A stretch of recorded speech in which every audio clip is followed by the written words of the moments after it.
And you're very welcome back to the Carlow Kilkenny general election count here for 2024. And I'm very pleased, both Paidi and myself, to be joined by outgoing Fine Gael TD for Carlow Kilkenny, John Paul Phelan. John Paul, this weekend kind of bookends your career as a public representative. I suppose there's kind of lots of different kind of emotions, I'd say, you're feeling right now. Yeah, lots of different emotions is a good way of describing it. Regret isn't one of them, thankfully. You'd missed the buzz of counts, albeit even slow counts like this one. But look, I made my decision a long time ago, really, in effect, and really since the heart attack and COVID. You know, we can't kill you off. Yeah, many people have tried over the years politically. I killed myself in the end politically, but I'm glad to be out of it. I think really now there's a time for everything in a person's life, and 25 and a half years is long enough to be a politician. And you have three TDs. Sorry, you have three candidates. You would love to have three TDs. You have three candidates in the race. How are you seeing it? Caolan looks the best place as we speak. Well, look, if you were the three candidates, you'd prefer to be in Catherine Callahan's position. Yeah. Like, it is remarkable that there's a prospect, at least, that 3 of the 5 TDs could be Carlow based. Now that might change because there's a lot of transfers to be distributed, but they're from the smaller party candidates so in other words, there'd be votes from both Carlow and Kilkenny, so they're not necessarily geographically based. Like it's been a remarkable election in Carlow Kilkenny. Because I remember being at Catherine Callahan's launch, and you spoke about with the changes in boundaries. It could be 2 in Carlow. Could be 2 in Carlow, and that looks like it's very, very possible. And I know the Carlow Chamber put out a big call. Carlow, vote Carlow, and Carlow did. Well, I think it's nearly definite now that there will be at least 2 in Carlow. The question is, will there be a third? That is in doubt. But I just couldn't believe all along that nobody was talking about the prospect of 2 seats in Carlow when the numbers in the constituency changed. Like, there basically is 2 quotas in Carlow, and there's 4 in Kilkenny. There's 6 quotas in any 5-seater. So, like, there was always the prospect that if the Carlow candidates could get a good strong first preference, that at least 2 of them could be elected. And now we've seen 3 Carlow candidates get a very strong first preference and be in contention for election. So it was one that was missed by all the kind of national pundits, didn't seem to see it. One very famous man, this is the little one from the campaign trail now. I don't know if you've interviewed George Doyle, Michael's father, who campaigned every day, but he was canvassing a certain, who shall remain nameless, former manager of the Kilkenny hurling team, who pointed out on the door to him that he had just looked at the numbers, and Carlow can elect 2 people, and that's kind of looks to be at least the way it'll pan out. Yeah, absolutely. And I know it's kind of, it might be a hard question. Of the 25 years you spent as a public representative, what were the big highlights for you? Sure, the big highlight was trying to become a TD in the first place, because everybody internally within Fine Gael, except my own core people in South Kilkenny, all said it couldn't be done. Even to be elected as a councillor, I only discovered years after that election that I was the sweeper candidate in that election, and yet got the second of 3 Fine Gael seats in the Biltown district at the time, which was a 6-seater. So every battle I've had politically has been difficult. Actually, the last few ones, when my main rivals were removed, were easier and a bit less interesting because they weren't. I always enjoyed an uphill kind of David versus Goliath kind of struggle. I always enjoyed being David, and mostly it came off. Sometimes it didn't, but it was always there or thereabouts. Yeah, and you're a junior minister for a period of time for local government and electoral reform. What sticks out from your time in what's it called, where the Department of Local Government is? Housing, Customs House? Custom House, yeah. I was based in the Custom House. Owen Murphy was on one wing. I was on another, but and I was looking after local government and electoral reform. I suppose that what's sensitive for me from that time is directly elected mayors, which we have the first one now in Limerick. That was my baby, if you like. Hopefully it works in Limerick. If it does, it should happen everywhere. The other one was the reform of the electoral register. The fact now that you can check your details online, the fact that we use PPS numbers, I introduced all that. Okay. Because I was conscious at the time that the electoral registers were really in a bad shape. Now, don't get me wrong, they still need cleaning up, but at least we have a system there now, particularly with the PPS numbers, that we can ensure that we avoid duplication and avoid having people on the register who are dead for years and years and years. So that can be very upsetting for families. So those are two things I could name. There's a lot of stuff in Kilkenny that I've been involved in. Like we're in a sports hall here in Loretto that I would have had a hand in. Some of the improvements that have taken place in this school and in many other schools. And many other medical facilities around.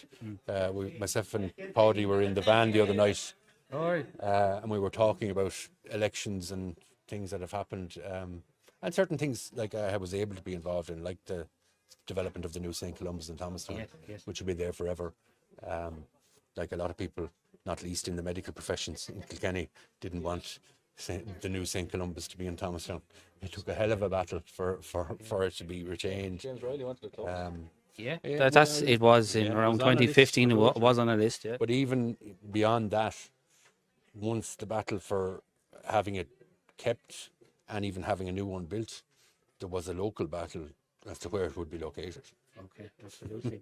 And all politics is local. Yeah, and location. Yeah. Now I'll pass you over to my esteemed colleague, Paidi Manning. So this could go anywhere, as you know. I could. Where do we start?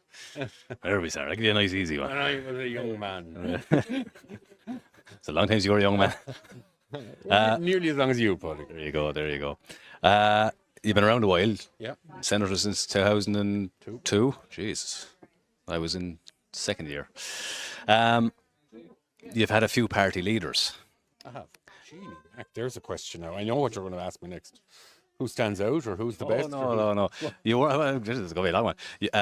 Yourself and Kenny didn't see eye to eye for a long number of years, and you were a Varadkar supporter. In my mind, he wasn't a strong leader. Is there a question there? What's in your mind? Comment. Please comment. It's like the Leaving Cert all over again. Analyse. No, I don't think it wasn't the strong leader. Like I think Leo Varadkar changed his style and his politics once he became the leader. Like the Leo who, before he became the leader of Fine Gael, was the most looked at and kind of admired in various degrees politician in the country. He was what you, if you wanted to know what was going on, it was Varadkar. And he changed that himself, and that didn't suit, No, and the rest is history, Paudi. You're very diplomatic. Yeah. Now, and then, as a result, we have a new leader. Leo stepped aside. Simon seems a bit more pep in his step. He does. And look, it always did. Like, it's funny, when I was running for the European election in 2009, Simon was running for the town council and county council in Greystones and Wicklow. So I would have done a lot of early mornings at the Dart station in Greystones when I was doing my European gig, and he was beside me. And of course, he was first-time candidate.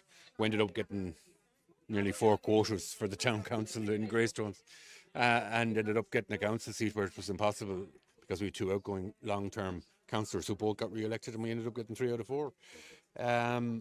Harris is a very different type of person than Leo Varadkar. Harris is more in the traditional leader Enda Kenny style mode than Varadkar. In the handshaking sense. Yeah, prefers people than Varadkar. I think that's Sounds like a father take of it. Hates people. Well, no, it's true. And The father shack of politics. Yeah, well, he just is more kind of natural at home, I suppose, in dealing with people, which is a big help in politics. Because the other thing that people often forget about elections, and it's true in Carlow, Kilkenny as it is anywhere else, likability is a huge factor. And if a candidate is unlikable, then they're unlikely to be elected. We've seen a few, and I won't high-profile people, mostly in Dublin constituencies, who wouldn't be the one that you'd like to go and have a drink with, who've managed to be elected because of force of personality or, Stephen Donnelly, for example. Well, not at all. Actually, I wasn't even thinking. No, I was thinking more along the Alan Shatter line, a politician who was there for so long. Even though he wouldn't be the warmest person, but he was just very brilliant. I was trying to elicit a response for you. Yourself and Donnelly butted heads during your tenure. I haven't seen, he was in trouble last time. I haven't seen the updated figures. How's he getting on? I think he's. He might just make. Oh, He might. that would be. That'll be a loss for Fine Gael if it does. I don't know what's happening. Look, I butted heads, but sure, that's the job. You did, you butt heads. Yeah, but sure, if you're not butting heads, you're not doing nothing in politics. The poor old Greens, you called them nutters in 2020. You weren't overly popular with them after it. Did you mend your bridges? I did with the man in Kilkenny, who I think was a fine politician, did a lot for Kilkenny, and particularly did a lot in his department with heritage. Like, I always admired Malcolm. But I mean, I think the Irish public have given a verdict on the Green Party today too. That mightn't be too different from what I said a few years ago. Yeah. Very possible. Like the government has really struggled. Last time out, we had Bobby Elbert, and when he lost his seat, I can remember you were actually disappointed in that you said you had good time for him. Actually, a lovely man. Yeah. God rest him. Like, it's hard to credit he's gone now, and gone with a while. It's amazing how quickly politics changes and moves on. I was always fond of Bobby, even though we were very, very, very, like, only literally as the crow flew, only a couple of miles between us. But he was just a nice, warm, good person. But you'll always, like, there are some people in my own party that I've been very friendly with over the years, and some people in my own party that I really don't like. And likewise when it comes to other parties. Like, Who? I will not be engaging in that type of commentary here tonight. But like, there are some people some people could guess some of the people in my own party that I haven't been friendly with over the years. But like, I have respect for people who stand for election. It's not an easy thing to do, to put your name on a ballot paper and whoever you're standing for. Actually, sorry, we haven't talked about this fucking race at all. I was grilling you. Patricia Stevenson has done exceptionally well.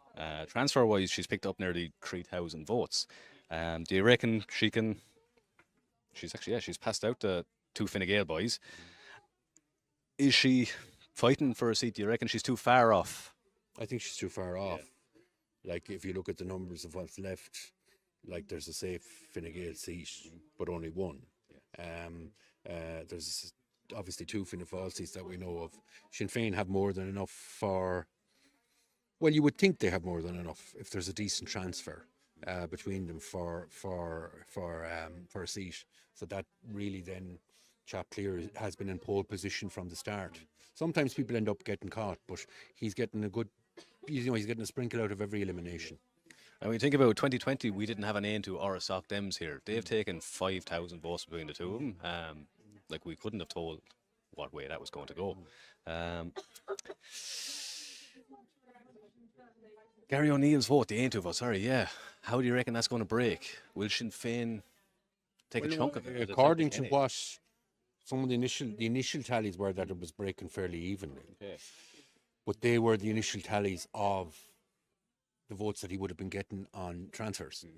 Like, I mean, if you look at his initial vote, it had a skew towards South Kilkenny. But obviously his transfers have come from all over since. So I would expect, obviously, that will be reflected in the breakdown when he's eliminated.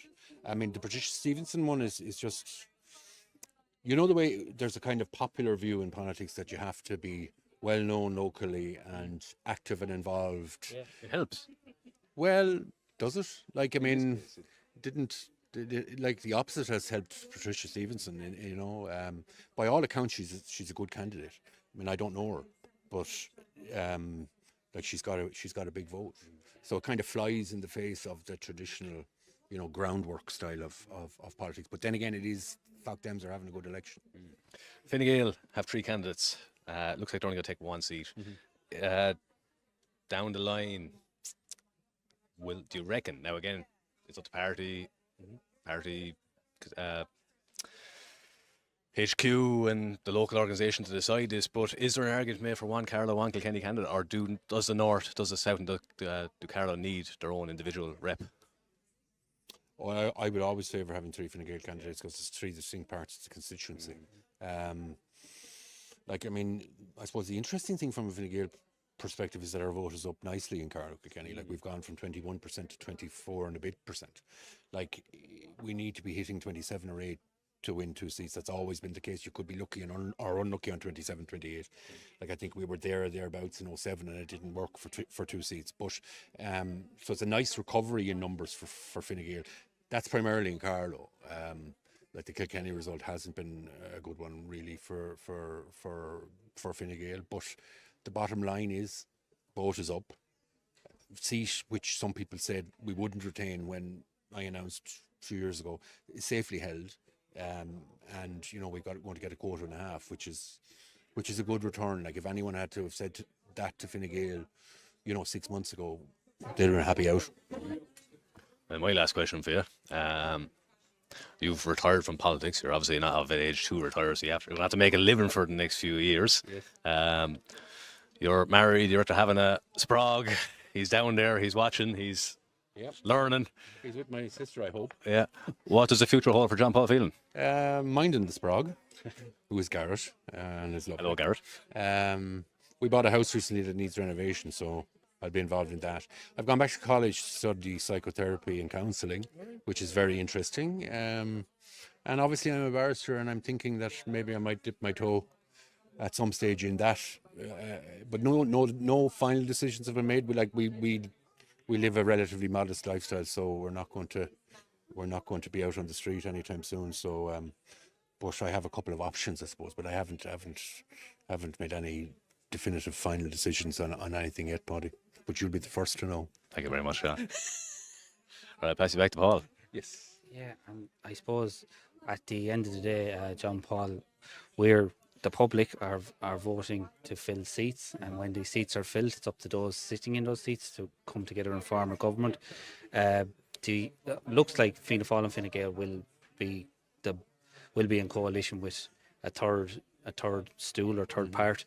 Who would your preference be? Would it be Labour? Would it be Soc Dems? Would it be Independents? I suppose we won't really know until the final numbers are in, but have you got any thoughts on that?